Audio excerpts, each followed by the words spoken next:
حفیظ پائے صاحب، یہ جو ایم او یو سائن ہوئے ہیں آپ کی نظر سے گزرے ہوں گے، اب کویت بھی جا رہے ہیں، آپ سمجھتے ہیں کہ ایس آئی ایف سی کی جو یہ کامیابی ہے اور ہماری موجودہ حکومت کی بھی یہ کامیابی ہے کہ انہوں نے بڑے تھوڑے عرصے میں کچھ شعبے آئیڈینٹیفائی کیے اور اس کے لیے رپورٹیں تیار کیں اور پھر اٹریکٹ کیا سرمایہ کاروں کو کہ اگر یہ 20-25 ارب ڈالر ایک ملک انویسٹ کرنے کے لیے تیار ہے تو باقی ممالک بھی تیار ہوں گے؟ تو یہ بازی میں تو میرا خیال ہے سوائے سی پیک کے کوئی ایسا منصوبہ ہمیں نظر نہیں آتا جس میں اتنی بڑی سرمایہ کاری کی توقع کی جا رہی ہو۔ دیکھیے، بات یہ ہے کہ یہ جو ادارہ ہے SIFC، یہ میرے خیال سے جون کے مہینے میں قائم ہوا تھا جی، اور اب یہ اسٹیج پر پہنچا ہے کہ کوشش یہ کی جا رہی ہے کہ ہم آگے بڑھیں، انویسٹمنٹس کی طرف جائیں۔ مجھے یاد پڑتا ہے کہ پچھلے دنوں یہ بھی کہا گیا کہ انشاءاللہ 3 سال میں SIFC کی محنت سے تقریباً 70 ارب ڈالر کے انویسٹمنٹ پاکستان میں آئی۔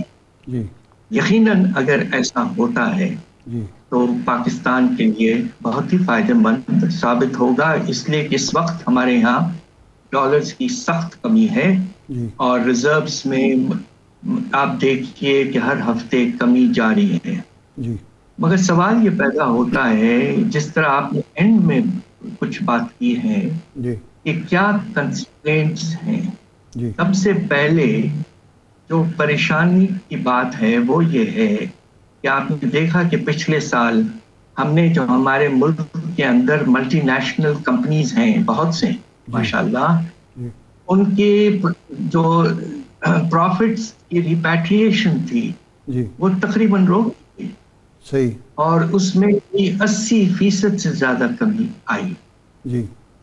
اس سے کانفیڈنس پہ بہت اثر پڑتا ہے اور کوشش کمپنیاں ایسی ہیں پاکستان میں جو شاید اس وقت ملک سے ہمارے چھوڑ کر جانا چاہتی ہیں۔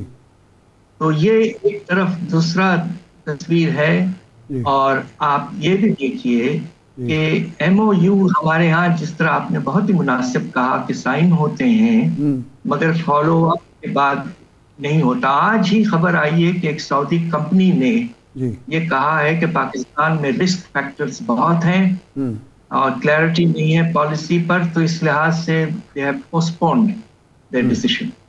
ساتھ ساتھ ایک اور بڑا مسئلہ ہے، کہتے چلوں کہ یہ جو ہمارے گیس پائپ لائن کا ایشو ہے ایران کے ساتھ، یہ بہت سیریس مسئلہ بن سکتا ہے اگر امریکہ ڈیسائیڈ کرے کہ اس پر سینکشنز لگیں۔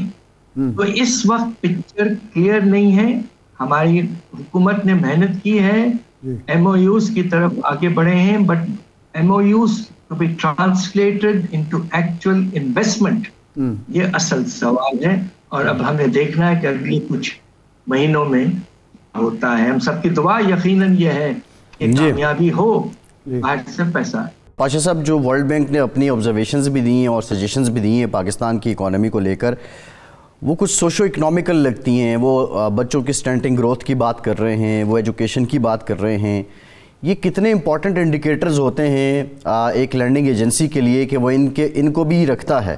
اور پاکستان کا نظام تعلیم دیکھیں، پاکستان کا نظام صحت دیکھیں، کیا وہ اس معیار پہ اترتا ہے کہ لرننگ ادارے ہم سے مطمئن ہوں؟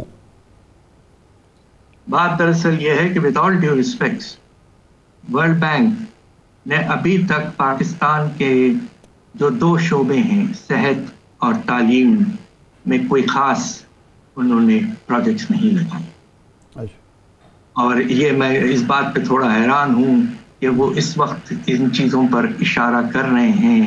دیکھیے، میرے سامنے اس سے بھی بڑا ایک ایشو ہے، اور وہ ہے آپ کے بے روزگاری کا اور غربت میں بے شمار اضافے کا، اور اس کے نتیجے میں یہی ہو رہا ہے کہ بچے اسکول نہیں جا پا رہے ہیں اور سٹنٹنگ وغیرہ ہو رہی ہے۔ تو اصل پرابلم جو ہے وہ بے روزگاری اور غربت ہے۔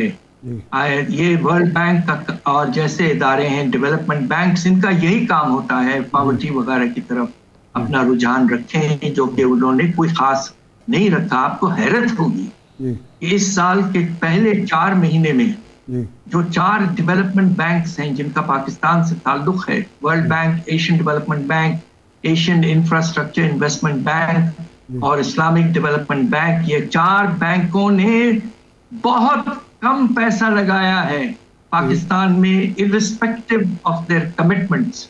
They are not meeting their commitments. ایسا کیوں ہے؟ یہ سوال ہمیں ان سے کرنا ہے کہ آپ نے جو پروجیکٹس اور پروگرامز میں کمٹمنٹس کیے ہوئے ہیں، ایکسپیکٹیشن یہ ہے کہ تقریباً $7 ارب ان 4 بینکوں سے آئیں گے، اور پہلے 4 مہینے میں $500 ملین بھی نہیں آیا ہے. تو ہم یہ پوچھنا چاہتے ہیں ورلڈ بینک سے کہ بھائی آپ مسئلے کھڑے کر رہے ہیں، آپ اشارے دے رہے ہیں کہ حالات خراب ہیں، پر ان کے وجوہات کچھ اور ہیں اور ان کو ٹیکل کرنا ہے. Unemployment and poverty has to be tackle first, پھر بچوں کی اسٹنٹنگ وغیرہ کم ہوگی. بھائی صاحب، ایک جو ریزرویشن ان کی ہے زراعت کے حوالے سے کہ جی ہم یہاں دعویٰ کرتے ہیں کہ 70% ہماری آبادی جو ہے وہ زراعت پیشہ ہے، لیکن ہماری جو جی ڈی پی میں اس کا حصہ ہے 23% کا ہے، اور روزگار میں 40% ہے، جبکہ 75% یا 7% جو شعبہ ہو اس کو اسی تناسب سے روزگار کے مواقع بھی فراہم کرنے چاہیے اور جی ڈی پی میں بھی اس کا ایک حصہ ہونا چاہیے. یہ تو ہماری اپنی حکومتوں کی اور جو شعبہ ہے زرعی شعبہ اس کی ناکامی ہے. اس میں ورلڈ بینک کیا کر سکتا ہے؟ بات دراصل یہ ہے کہ دیکھیے ورلڈ بینک جیسے ادارے ان کا انویسٹمنٹس ہوتے ہیں انفراسٹرکچر وغیرہ میں. آپ مجھے یہ بتائیے کہ ورلڈ بینک نے اریگیشن سیکٹر میں اور پانی کے سیکٹر میں ہمارا کتنا ساتھ دیا ہے؟ وہ اصل کنسٹرینٹ اس وقت وہ ہے.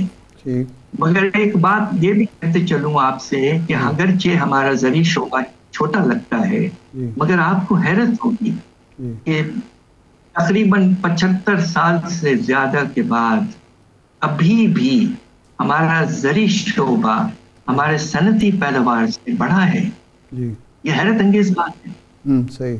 تو ایگریکلچرل سیکٹر جو ہمارا ہے، اور ماشاءاللہ آپ دیکھیے پچھلے 4-5 سال میں اگر آپ فلڈز کو ہٹا دیں کیلکولیشن سے، تو پاکستان کا جو زرعی شعبہ ہے ماشاءاللہ اللہ کے فضل سے 4% گروتھ کیا ہے. اور اس وقت اس سال آپ دیکھیے کہ کپاس کی بھی فصل اچھی ہوئی ہے.